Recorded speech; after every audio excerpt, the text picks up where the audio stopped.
Welcome back है तुम्हारा favourite channel एनिमेटी पे। तो जैसा कि हमने हमारे पिछले पार्ट में देखा था कि कैसे द डार्क ट्रायड अपने मिशन में सक्सेसफुल हो जाते हैं। दांते और ज़ीनोन यामिस और कैप्टन विलियम्स को किडनैप कर लेते हैं एंड वानिका लोरू पेचिका को। एंड द डार्क ट्रायड का मिशन होता है यामिस और कैप्टन विलियम्स को किडनैप कर उनके मैजिक से ट्री ऑफ हेल को बनाना, जो कि ओवरवर्ल्ड और अंडरवर्ल्ड को कनेक्ट कर देगा, जिससे सारे के सारे हद से ज्यादा खतरनाक डीमंस अंडरवर्ल्ड से यहाँ ओवरवर्ल्ड में आ जाएंगे, जो कि तुम समझ रहे होगे कितना ज्यादा खतरनाक होगा पूरी दुनिया के लिए। एंड आस्था और यूनो दोनों ही बेचारे अपने अपने कैप्टन को बचा नहीं पाते। आस्था अचानक से जैसे ही होश में आता है, इससे याद आता है सब कुछ, ये अकेले इतना इंजर्ड होने के बावजूद भागते भागते स्पेड किंगडम की तरफ जाने लगता है यामी सर को बचाने के लिए। मतलब समझ रहे हो ना कि यामी सर इसके लिए कितने ज्यादा जरूरी होते हैं। लेकिन तभी अचानक से आस्था स्टैचू हो जाता है एंड हिल ही नहीं पा रहा होता है एंड आस्था को समझ नहीं आता कि ये क्या हो रहा है। लेकिन तभी इसके पीछे नाच आ जाता है, वही जो दांते के कमरे में था जिसको हमने पिछले एपिसोड में देखा था, जो आस्था से कहता है कहाँ जा रहे हो तुम? यामी सर को बचाने, उन्हें मेरी जरूरत है। तुम्हें समझ नहीं आता क्या? तुम बहुत वीक हो, तुम और तुम्हारा डीमन द डार्क ट्रायड के सामने कुछ भी नहीं। मैं जानता हूँ, लेकिन मुझे जाना ही होगा। यामी सर को मेरी मदद की जरूरत है। वो तो है, लेकिन तुम उनकी कोई मदद अब कर नहीं सकते। वैसे मेरे हिसाब से उस पागल आदमी के साथ जो भी हुआ सही हुआ। एंड इसको सुनते ही आस्था बहुत गुस्सा आ जाता है। नाच की शैडो मैजिक को अपने एंटी मैजिक स्वॉर्ड से खत्म करके नाच की तरफ भागने लगता है इस पर अटैक करने के लिए। लेकिन तभी नाच इसे अपने शैडो सील मैजिक से पकड़ लेता है। तुम्हें समझ नहीं आता क्या? अब तुम कुछ नहीं कर सकते। एंड इसको सुनकर हमारे आस्था भाई से रहा नहीं जाता एंड आस्था वहीं पर रोने लगता है एंड कहता है काश मैं इतना वीक ना होता तो मैं यामी सर को बचा लिया होता। ओ तो तुम भले ही थोड़े से बेवकूफ हो लेकिन अच्छे इंसान हो, मुझे तुम अच्छे लगे। एंड अब जाके नाच अपना फेस रिवील करता है एंड ये भी यूनो की तरह बहुत ज्यादा अच्छा दिखता है। एंड इसके पास भी ना भाई डीमंस की पावर होती है, जिसको देखकर आस्था एकदम शॉक्ड रह जाता है। कौन है आप? मैं तुम्हारा सीनियर हूँ आस्था, ब्लैक बुल स्क्वाड का वाइस कैप्टन नाच, और तुमसे मिलकर मुझे अच्छा लगा। एंड भाई ये नाच ना ब्लैक बुल स्क्वाड का वाइस कैप्टन होता है, जो कि इतने टाइम से स्पेड किंगडम में एज अ स्पाई की तरह रह रहा होता है एंड इसके पास भी डीमंस की पावर होती है। एंड ये आस्था से कहता है आस्था मैं तुम्हारी मदद कर सकता हूँ अपने डीमन को काबू करने में और हद से ज्यादा स्ट्रांग होने में, और फिर शायद तुम द डार्क ट्रायड को टक्कर दे पाओगे। एंड आस्था भाई एकदम शॉक्ड रह जाता है ये देखे कि नाच का डीमन उसके बगल में उड़ रहा होता है, जिसमें कोई गुड्डा हो, जो नाच से कहता है नाच ये चूजा कौन है? माफ करना गेम डेलो, लेकिन तुम मुझसे भी छोटे हो। आखिर ऐसा कैसे कर पा रहे हो? अब सच में ब्लैक बुल स्क्वाड के वाइस कैप्टन हो? हाँ, और चिंता मत करो, तुम भी मेरी तरह अपने डीमन को ऐसे ही कंट्रोल कर पाओगे और अपनी ताकत को हद से ज्यादा बढ़ा पाओगे अगर तुम मेरी बात मानो तो। प्लीज वाइस कैप्टन नाच मेरी मदद करिए, मुझे यामी सर को बचाना है। चिंता मत करो, यामी अभी थोड़े दिन जिंदा रहेगा, तुम अभी जाके आराम करो, हम कल बात करेंगे। एंड फिर अगले दिन हम देखते हैं ये सारे इमरजेंसी मीटिंग के लिए आए होते हैं एंड ये सारे बहुत गुस्सा और दुखी होते हैं। एंड शार्लेट तो भाई बहुत ही ज्यादा, क्योंकि तुम समझ रहोगे। एंड तभी यूनो बोलता है मुझे माफ करिएगा, मैं इतना वीक था कि मैं दांते को छू तक नहीं पाया। सही हुआ उस बेवकूफ यामी के साथ, उसकी गलती थी कि वो इतना वीक था। मैं जा रहा हूँ यहाँ से। रुक जाओ जैक, हम जानते हैं कि तुम अकेले स्पेड किंगडम जाकर यामी को बचाने की तैयारी कर रहे हो। एंड ऑब्वियसली भाई भले ही कैप्टन जैक दिखा नहीं रहे कि इन्हें यामी सर की चिंता हो रही होती, लेकिन अंदर ही अंदर इन्हें बहुत चिंता हो रही थी यामी सर की भाई, क्योंकि यामी सर इनके राइवल, इनके दोस्त होते हैं। अच्छी बात है तुम्हें पता है। अब ये भी जान लो कि मैं तुम लोगों के साथ यहाँ बैठ के और टाइम वेस्ट नहीं करने वाला। मैं जा रहा हूँ और शाम तक उस गधे को बचाकर वापस यहाँ पे ले आऊंगा। रुको जैक, लेकिन तभी वहाँ पर आस्था के साथ नाच आ जाता है, जो इन सारे कैप्टन से कहता है आप सबको आराम से मीटिंग तक करने नहीं आती, आखिर कैप्टन कैसे बन गए आप लोग? एंड ये सारे के सारे थोड़ा शॉक्ड रह जाते हैं देख कर कि ये कौन आ गया अचानक से आस्था के साथ। एंड ये सारे के सारे अपनी पावर एक्टिवेट कर लेते हैं नाच पर अटैक करने के लिए, लेकिन तभी भाई नाच इन सबको अपने डीमन से घेर लेता है। एंड इसके पास ना सिर्फ एक नहीं बल्कि चार चार डीमंस होते हैं भाई। ये सारे के सारे कैप्टन एकदम शॉक्ड रह जाते हैं। नाच इन सबसे कहता है मैं आप लोगों से लड़ने नहीं आया हूँ कैप्टन, मैं अभी आपकी टीम में ही हूँ, प्लीज बैठ जाइए। हाँ हाँ प्लीज आप सब बैठ जाइए। ये नाच है ब्लैक बुल स्क्वाड का वाइस कैप्टन, ये स्पेड किंगडम में हमारे सीक्रेट स्पाई की तरह काम करता है। एंड इसको सुनकर ये सारे लोग बैठ जाते हैं, थोड़ा शॉक्ड रह जाते हैं। एंड फिर नाच इन सब कुछ बताता है कि कैसे the dark triad Yami sir और कैप्टन विलियम्स को एक सेक्रेट रिचुअल में सैक्रिफाइस करके उनकी पावर से और ट्री ऑफ हेल की मदद से एक पोर्टल खोलने वाले हैं, जो कि अंडरवर्ल्ड और ओवरवर्ल्ड को कनेक्ट कर देगा, जिससे बहुत बहुत ज्यादा खतरनाक डीमंस यहाँ ओवरवर्ल्ड में आ जाएंगे, जिनमें से एक होगा the strongest demon of all time, जो अगर यहाँ ओवरवर्ल्ड में आ गया तो पूरी दुनिया फिर पक्का खत्म है, जिसका नाम होता है लूसीफेरो, वही जो दांते को अपनी थोड़ी सी पावर यूज करने देता है। एंड फिर नाचिन सबसे कहता है अब आते हैं हम हमारे मेन प्लान पे। द डार्क ट्रायड आज से 3 दिन बाद यामी और विलियम्स को सैक्रिफाइस करके ट्री ऑफ हेल को बनाएंगे, जिससे वो लोग अंडरवर्ल्ड के गेट को खोल देंगे। हमें उससे पहले द डार्क ट्रायड को खत्म कर यामी और विलियम्स को बचाना होगा। मैं अपने मैजिक से कुछ लोगों को अपने साथ स्पेड किंगडम लेके जा सकता हूँ और आस्था का जाना जरूरी है क्योंकि ये हमारा मेन हथियार होगा द डार्क ट्रायड के खिलाफ। इसमें सोचना क्या है, सारे के सारे कैप्टन को लेके चलो और क्या। लेकिन तभी यूनो बोलता है नहीं, मैं भी चलूंगा तुम्हारे साथ। खे हम तुम्हें क्यों फालतू लेकर जाएंगे, तुम एक बार पहले इतनी आसानी से उस जीनॉन से हार गए थे। जैक सही कह रहा है यूनो, तुम्हारे लिए यही अच्छा होगा कि तुम यहाँ क्लोवर किंगडम में रहकर क्लोवर किंगडम की देखभाल करो, क्योंकि सच में इस बार हमारे जो दुश्मन है वो आई ऑफ द डार्क सन से भी कई गुना ज्यादा खतरनाक है। लेकिन तभी यूनो बोलता है मैं जानता हूँ लेकिन मेरा वहाँ जाना जरूरी है क्योंकि वहाँ मेरे लोगों को मेरी जरूरत है। एंड तब यूनो इन सबको बताता है मुझे स्पेड किंगडम के लोगों की मदद के लिए वहाँ जाना ही होगा क्योंकि मैं स्पेड किंगडम का प्रिंस हूँ। एंड इसको सुनकर ये सारे लोग एकदम शॉक्ड रह जाते हैं। भले ही द डार्क ट्रायड चाहे जितने भी स्ट्रॉन्ग क्यों ना हो, मैं फिर भी उनसे लड़ूंगा क्योंकि उन्होंने ना तो सिर्फ मेरे माँ बाप को मुझसे छीन लिया, मेरे किंगडम के लोगों को इतने सालों तक दुख दिया, बल्कि साथ ही साथ मेरे सामने उस आदमी को किडनैप कर लिया जिसकी मैं सबसे ज्यादा रिस्पेक्ट करता हूँ और मैं कुछ भी नहीं कर पाया। मैं जाऊंगा स्पेड किंगडम वहाँ द डार्क ट्रायड से लड़ने के लिए, चाहे आप लोग मुझे अपने साथ लेके जाओ या ना जाओ, क्योंकि मैंने अपने आप से ये वादा किया है कि मैं खुद द डार्क ट्रायड के मेंबर जीनॉन को अपने हाथों से मारूंगा। जिसको सुनकर अब इन सब में से कोई भी इसको मना नहीं कर सकता था भाई। एंड यूनो पहली बार इतना गुस्सा होता है। हाँ? एक मिनट, तुम स्पेड किंगडम के प्रिंस हो यूनो, गजब। ठीक है फिर तो ध्यान से सुनिए आप लोग, आज से ठीक 3 दिन बाद सुबह सुबह हम सब में से कुछ गिने चुने लोग स्पेड किंगडम जाएंगे और द डार्क ट्रायड को मिट्टी में मिला देंगे। एंड फिर इधर हम नोएल को देखते जो जब अचानक से होश में आती है तो ये देखती है इसके सामने the eye of the dark sun के मेंबर्स पैट्री, वेटो, राय और फाना खड़े होते हैं भाई। एंड ये लोग ना यहाँ हार्ट किंगडम और स्पेड किंगडम के बीच के स्ट्रॉन्ग मैजिक रीजन में रह रहे होते हैं। एंड इस जगह का नाम इन लोगों ने एल्सिया रखा होता है। एंड असल में कल इन सब ने वानिका के डार्क डिसाइफर बॉम्ब्स को किसी तरह रोक कर हजारों लोगों को बचा लिया था, लेकिन खुद बहुत इंजर्ड हो गए थे। लेकिन तभी वहाँ पर मैगीक्यूला की डीमन प्रेजेंस को सेंस कर ये लोग वहाँ पहुंच गए थे जिन्होंने इन लोगों को बचा लिया होता है और अपने साथ यहाँ लेकर आकर फुल हील कर दिया होता है। एंड तभी ये लोग देखते हैं वहाँ पर 2 बच्चे भी थे जो कि लाइट और क्वीन टेटिया के बच्चे थे, जिनको देखकर नेरो बहुत खुश हो जाती है। लेकिन तभी नोएल पैट्री से कहती है कि वो इनकी मदद करे हद से ज्यादा स्ट्रांग होने में, ताकि नोएल वानिका और मैगीक्यूला को हराकर लोरो पेचिका को बचा पाए। जिस पे पैट्री कहता है चिंता मत करो, हम लोग ना तो सिर्फ तुम लोगों को एल्व्स के सीक्रेट मैजिक से सुपर स्ट्रांग बना देंगे, बल्कि साथ ही साथ हम लोग भी तुम्हारी मदद करेंगे उन डीमंस को हराने में, क्योंकि इससे अच्छा मौका हमें नहीं मिलेगा हमारे पापों का पश्चाताप करने का। एंड तभी हम देखते हैं विज़र्ड किंग को गाजा कॉल कर देता है, इन्हें सब कुछ बता देता है। एंड विज़र्ड किंग इसे बता देते हैं कि आज से ठीक 3 दिन बाद वो लोग साथ में स्पेड किंगडम पर अटैक करेंगे। एंड भाई गाजा का भी दिमाग एकदम सटका हुआ होता है क्योंकि ये ना लोरो पेचिका से बहुत प्यार करता है एंड लोरो पेचिका भी स्पेड किंगडम के कब्जे में है। एंड फिर इधर हम इन लोगों को देखते हैं जिनको पहले तो थोड़ी देर यकीन ही नहीं होता कि नाच इन सब का वाइस कैप्टन है, लेकिन तभी हम देखते हैं नाच इन सब से कहता है तुम लोगों को शर्म नहीं आ रही कि तुम लोग इतने वीक हो कि एक आदमी से अपने कैप्टन को बचा नहीं पाए। लेकिन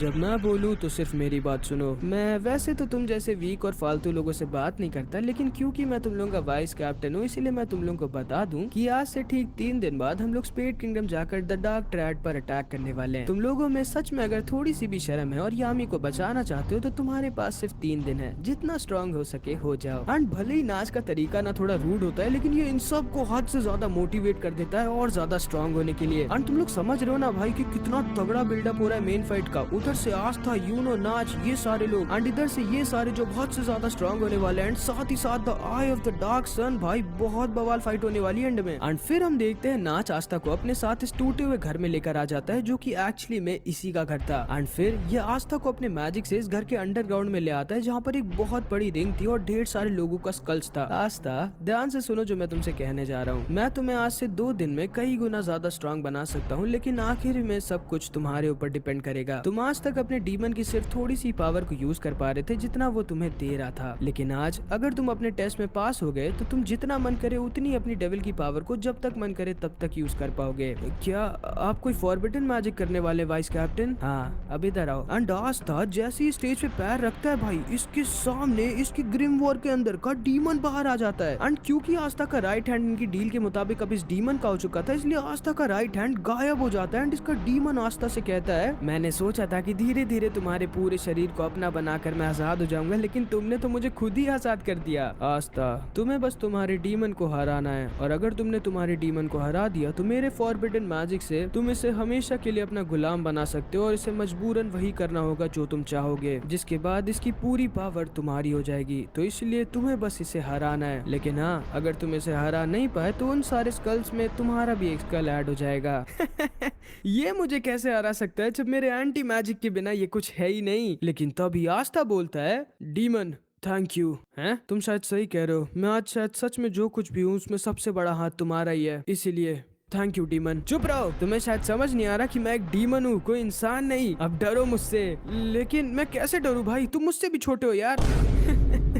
बेवकूफ, तुम्हें शायद समझ नहीं आ रहा कि तुम मरने वाले हो। एंड तभी ये डीमन आस्था के ऊपर अपने एंटी मैजिक स्वॉर्ड से अटैक करने लगता है। रुको, मैं तुमसे लड़ना नहीं चाहता डीमन, तुम मारो चुपचाप। एंड ये डीमन कंटिन्यू आस्था पर अटैक कर रहा होता है एंड आस्था इसे डॉज कर रहा होता है। क्या कर रहे हो आस्था, क्या तुम भूल गए हो कि तुम्हें यामी को बचाना है? अगर तुम ऐसे डॉज करते रहोगे तो ये डीमन तुम्हें यही खत्म कर देगा। नहीं, मैं जानता हूँ ये डीमन मुझे मारेगा नहीं, मैं सेंस कर सकता हूँ, इसके अंदर अच्छाई है। तुम पागल हो क्या? मैं एक डीमन हूँ। हाँ, मैं जानता हूँ, लेकिन सारे डीमन बुरे हो ये जरूरी तो नहीं है। एंड इसको सुनते ही इस डीमन को किसी की याद आ जाती है जिसने इससे यही चीज कई सालों पहले कही थी, जो कोई और नहीं बल्कि हमारे आस्था भाई की मम्मी थी। एंड फिर हम इस डीमन के पास्ट को देखते हैं। कई सालों पहले ये भी डीमन की दुनिया अंडरवर्ल्ड में पैदा हुआ था एंड इसके पास ना बिल्कुल भी मैजिक नहीं था आस्था की तरह। एंड ये पूरे के पूरे अंडरवर्ल्ड में सबसे ज्यादा वीकेस्ट डीमन था, जिस वजह से सारे के सारे डीमंस इसे बहुत परेशान करते थे और मारते थे। एंड इसने ना ये एक्सेप्ट कर लिया था कि अब पूरी जिंदगी इसे ऐसे ही रहना है जब तक ये मर नहीं जाता। लेकिन एक दिन एक डीमन ना मजे मजे में इसको इस बैरियर के पास फेंक देता है जो अंडरवर्ल्ड और ओवरवर्ल्ड के रास्ते को बंद कर रखा है, जिसे the dark trade tree of hell से खोलना चाहते हैं। एंड क्योंकि ना इस डीमन के पास बिल्कुल भी डीमन पावर नहीं होती, इसलिए बैरियर इसको नहीं रोकता। एंड ये डीमन यहाँ ऊपर इंसानों की दुनिया यानी कि ओवरवर्ल्ड में आ जाता है। सारे के सारे लोग इसे डीमन कह कहकर मारते थे एंड किसी तरह अपनी जान बचाकर सबसे भागता था। एक दिन ये बहुत ज्यादा इंजर्ड हो गया था और अपनी लाइफ को बस कोस रहा था, लेकिन तभी इसको आस्था की मम्मी देख लेती है जो इसको अपने साथ अपने घर ले आती है। एंड जब ये होश में आता है तो आस्था की मम्मी इससे कहती है, ओह तो तुम होश में आ गए, मेरा नाम लिकिटा है, तुम्हारा नाम क्या है बच्चे? बच्चे, तुम्हें मुझसे डर नहीं लग रहा? डर? मुझे क्यों डर लगेगा, तुम तो इतने छोटे से हो। लेकिन मैं एक डीमन हूँ। हाँ मुझे पता है, लेकिन सारे डीमंस बुरे हो ये जरूरी तो नहीं है ना। एंड असल में लिकिटा के ऊपर ना एक बहुत ही भयानक कर्स होता है कि कोई भी चाहे इंसान हो या जानवर, अगर वो इसके ज्यादा पास आ जाता है तो लिकिटा की बॉडी अपने आप उसका पूरे मैजिक और लाइफ एनर्जी को चूस लेती है एंड वो तुरंत ही मर जाता है। इसीलिए लिकिटा ना एक बहुत बड़े जंगल के बीचों बीच अकेले एक बहुत ही लोनली लाइफ जी रही होती है। कोई भी नहीं होता इससे बात करने के लिए। एंड इसीलिए ना लिकिटा ने आस्था को उस चर्च के आगे छोड़ा था ताकि आस्था एक अच्छी जिंदगी जी सके। एंड इसीलिए लिकिटा इस डीमन से मिलकर बहुत ज्यादा खुश हो जाती है और इस डीमन को अडॉप्ट कर लेती है, क्योंकि इसके पास मैजिक नहीं होता एंड क्योंकि ये एक डीमन है इसलिए लिकिटा इसके अंदर से इसकी लाइफ एनर्जी को चूस नहीं सकती थी। एंड ये डीमन ही शायद पूरी दुनिया में अकेला था जो लिकिटा के इतने पास आ सकता था और इससे बात कर सकता था। एंड लिकिटा ही ना इस डीमन को इसका नाम देती है जो कि होता है लीबे। लिकिटा लीबे को इसके खुद के बच्चे की तरह प्यार करती थी एंड ये लोग साथ में बहुत मजे करते थे। कई साल बीत जाते हैं एंड लीबे भी लिकिटा को अपनी मम्मी मान लिया होता है। एंड लीबे ना एक इतनी अच्छी खुशियों से भरी जिंदगी जी रहा होता है जो कि शायद इसने कभी भी नहीं सोची थी। ये दोनों ऐसे ही साथ में बिल्कुल एक माँ बेटे की तरह रहते थे और बहुत खुश थे। लेकिन एक दिन अचानक से लीबे की बॉडी से द स्ट्रॉन्गेस्ट डीमन लूसीफेरो बाहर निकल आता है। एंड क्योंकि लीबे एक डीमन था इसलिए लूसीफेरो इसे जागरेट की तरह अपने डेविल मैजिक से कंट्रोल करने लगता है। एंड लूसीफेरो का प्लान था लीबे को कंट्रोल कर खुद को यहाँ ओवरवर्ल्ड में लाना। लेकिन लिकिटा एक बार फिर से अपने बच्चे को नहीं खोना चाहती थी। ये लूसीफेरो को पकड़ लेती है और जोर जोर से चिल्लाने लगती है कि वो लीबे को छोड़ दे। लेकिन तभी लूसीफेरो इसके सीने के बीचों बीच अपना हाथ निकाल देता है एंड लिकिटा को बहुत ज्यादा इंजर्ड कर देता है। एंड बेचारा लीबे कुछ भी नहीं कर पाता। लिकिटा को कुछ समझ नहीं आ रहा होता कि वो क्या करे, आखिर कैसे वो बचाए अपने दूसरे बेटे को। लेकिन तभी लीबे के लिए जो इसका इतना ज्यादा प्यार था ना, वो इसके कर्ज को हद से ज्यादा बढ़ा देता है। एंड लिकिटा लूसीफेरो के डीमन मैजिक को अपनी बॉडी के अंदर अब्सॉर्ब करने लग जाती है, जिससे लूसीफेरो जो असलियत में आ नहीं था बल्कि अपने थोड़े बहुत डीमन मैजिक से लीबे को कंट्रोल कर रहा था, लिकिटा उस सारे डीमन मैजिक को ही अब्सॉर्ब कर लेती है एंड लूसीफेरो गायब हो जाता है। इसे यकीन नहीं होता कि एक इंसान ने इसे रोक दिया, लेकिन लिकिटा ये जानती थी कि इसके पास अब ज्यादा टाइम नहीं बचा है एंड लूसीफेरो शायद दोबारा से लीबे को कंट्रोल करने की कोशिश करेगा और अब वो होगी नहीं लीबे के पास उसे बचाने के लिए। इसीलिए लिकिटा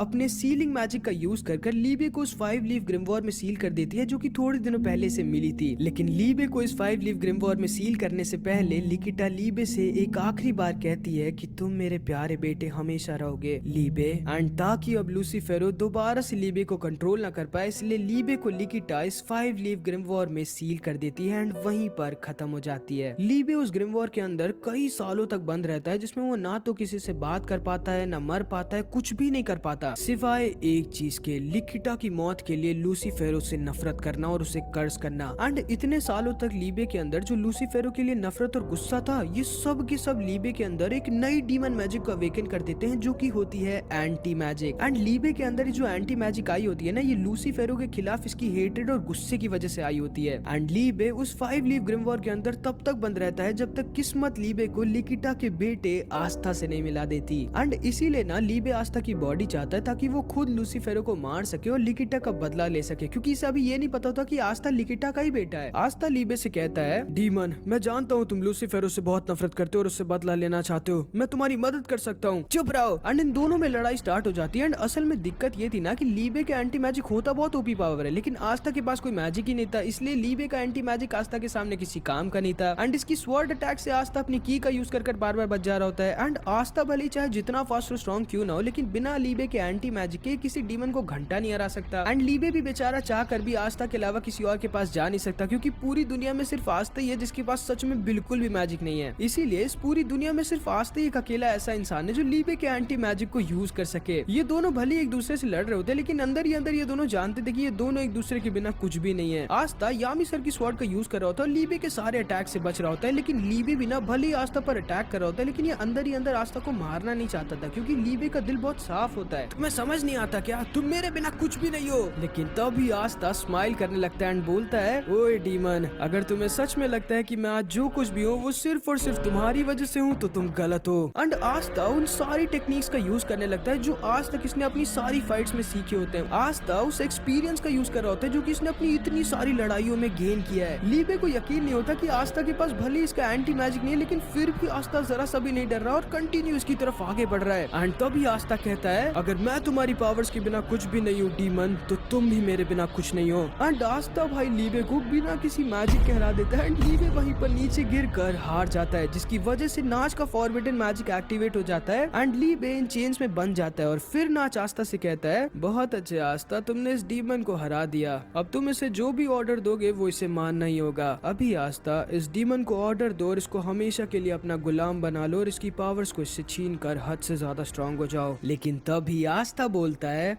नहीं, मैं आज जो कुछ भी हूँ, मैं आज जितना भी स्ट्रॉन्ग हूँ, मेरे पास जो कुछ भी है वो सब इसके बिना मैं नहीं कर पाता। मेरे ऊपर इस डीमन का एक बहुत बड़ा एहसान है, मैं चाह कर भी इस डीमन को अपना नौकर नहीं बना सकता। आस्था, तुम जानते हो ना, तुम यहाँ पर एक डीमन की बात कर रहे हो। हाँ, लेकिन मैं ये भी जानता हूँ कि ये डीमन इतना बुरा नहीं है, और पता नहीं क्यों लेकिन मुझे इस डीमन से बहुत अपनापन महसूस होता है, ठीक वैसे ही जैसे मुझे यूनो के साथ होता है। इसीलिए मैं तुम्हें अपना नौकर नहीं, अपना दोस्त बनाना चाहता हूँ। डीमन, प्लीज मेरी मदद करो द डार्क ट्रायड को रोकने में, और मैं तुम्हारी मदद करूंगा तुम्हारा बदला लेने में। एंड अब जाके लीबे को समझ आता है कि आस्था सच में लिकिटा का ही बेटा है। एंड लीबे वहीं पर स्माइल करने लगता है, अच्छा हाँ, वैसे तुम्हारा नाम क्या है? मेरा नाम लीबे है। एंड भाई ये दोनों साथ में एक सर्वेंट और मालिक का नहीं बल्कि दोस्ती का कॉन्ट्रैक्ट बना लेते हैं, जो आज तक की किसी ने नहीं बनाया होता। एंड नाच को यकीन नहीं होता कि आस्था कितना अच्छा इंसान है भाई। एंड अब ये दोनों तैयार होते हैं द डार्क ट्रायड सारे के सारे डीमंस, खास करके लूसीफेरो को मिटाकर अपनी मम्मी लिकिटा को एवेंज कर इस पूरी दुनिया को बचाने के लिए। आस्था जो एक मैजिकलेस लड़का था जिसके पास बिल्कुल भी मैजिक नहीं था, बस एक सपना था, एक सपना दुनिया का स्ट्रॉन्गेस्ट मैजिशियन द